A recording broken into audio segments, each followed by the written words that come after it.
Marvin Joseph, Washington Post. Inviting violent criminals to carry concealed weapons doesn't save lives. Inviting domestic abusers to carry concealed weapons doesn't save lives. Inviting convicted stalkers to carry concealed weapons doesn't save lives. Yet the House GOP just voted to do exactly that. House Minority Leader Nancy Pelosi declared in a tweet. 2017. Many readers asked for a fact-check of this tweet, which inspired about 6,000 retweets and 10,000 likes, and about 10,000 responses, many of them critical. Pelosi issued the tweet in response to House passage of H.R. 38, the Concealed Carry Reciprocity Act, which would make permits to carry a loaded concealed gun issued in one state valid in all other states. Advocates of the legislation say it would be akin to every state honoring driver licenses issued by individual states, but gun control proponents say it would trample over the rights of states to set their own rules for permitting concealed weapons, such as requiring permits and training and barring certain individuals. This is one of those complicated subjects with passion on both sides, so let's dig in. The facts. Drew Hamill, a Pelosi spokesman, said her tweet was based on information provided by Everytown for Gun Safety, a gun control group largely funded by former New York City Mayor Michael Bloomberg. The group said the bill, sponsored by Rep. Richard Hudson RNC, would even force states to allow concealed carry by many people with no permit whatsoever, allowing people who have never been screened by a background check to carry throughout the country. Hudson, for his part, objects strongly to this characterization. It's a complete falsehood that H.R. 38 would invite violent criminals, dangerous individuals, and convicted stalkers to carry concealed, he said in a statement. Liberal elites are either cherry-picking data to fit their agenda or blatantly ignoring existing law which prohibits these categories of people from even possessing firearms. In fact, there is a specific provision in H.R. 38 that excludes any individual who is prohibited by federal law from possessing, transporting, shipping, or receiving a firearm. So what's going on here?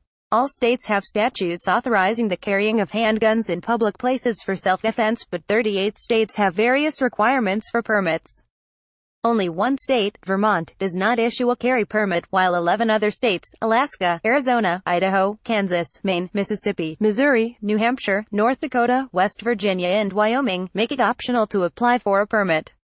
There are some advantages to getting a permit, such as being allowed to carry in some areas that are off-limits to people without permits. The laws can vary among states. Federal law prohibits people with felony convictions from obtaining guns, as well as persons convicted of domestic violence misdemeanors, or by persons subject to a restraining order involving actual or threatened violence against an intimate partner. Federal domestic abuse law can prohibit current or former spouses, co-parents and current and former cohabitants from possessing guns. If a state makes a stalking crime a felony, that would also be prohibited under federal law.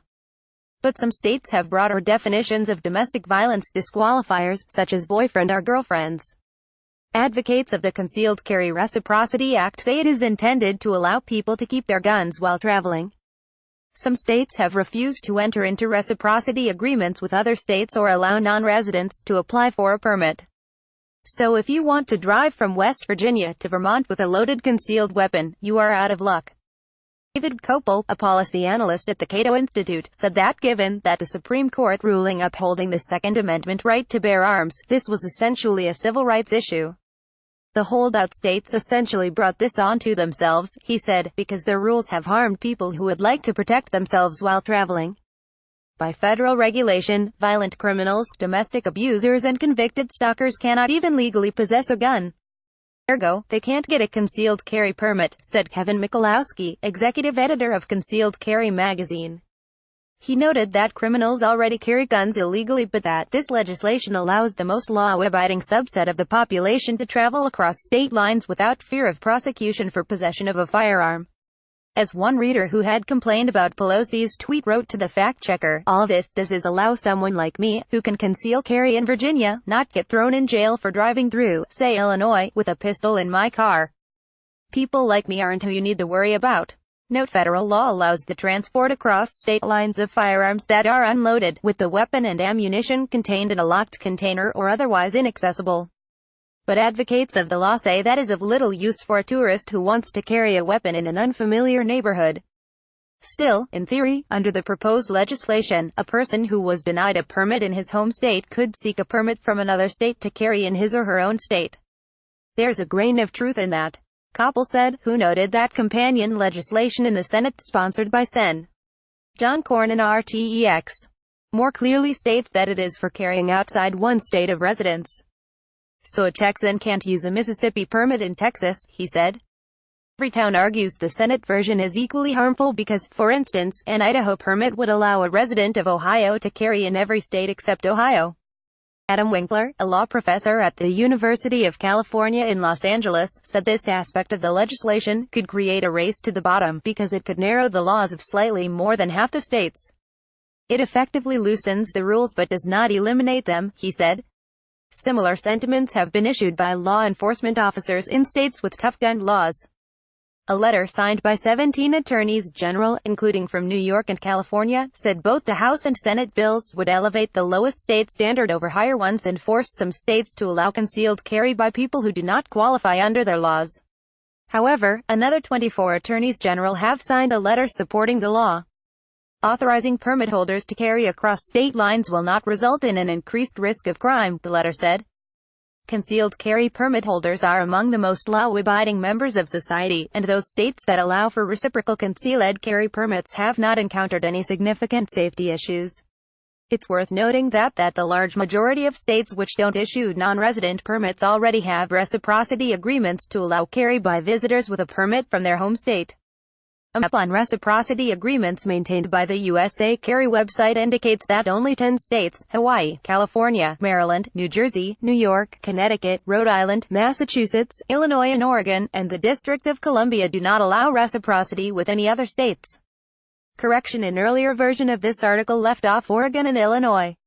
Some states, such as Virginia, already honor permits from every state. Other states, such as Colorado, may mostly honor only residential permits, i.e., a Florida permit that has been issued to a Floridian, but not a Florida permit issued to Georgian. Pelosi's office stood by her tweet, saying, "The bill is terrible.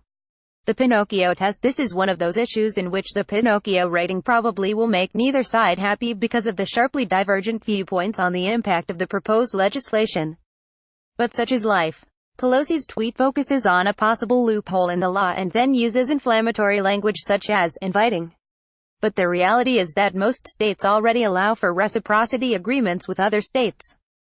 Federal law also already prohibits violent criminals, abusers and stalkers from having guns. The issue is that some states already have tougher laws than at the federal level that could be overridden by permits from more lenient states.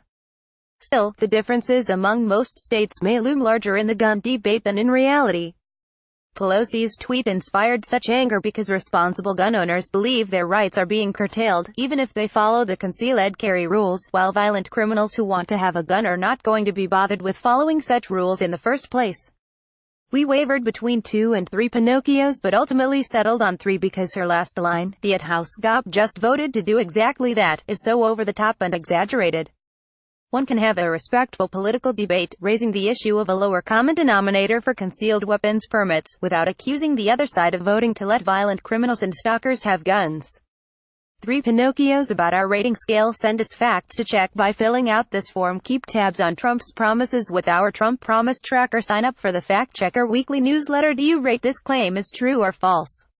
More Pinocchios for false, fewer based on your opinion of the statement's truthfulness. The checkmark means you think the statement is true, not that you agree with the rating. We need to verify that you are an actual person. This is a non-scientific user poll. Results are not statistically valid and cannot be assumed to reflect the views of Washington Post users as a group or the general population.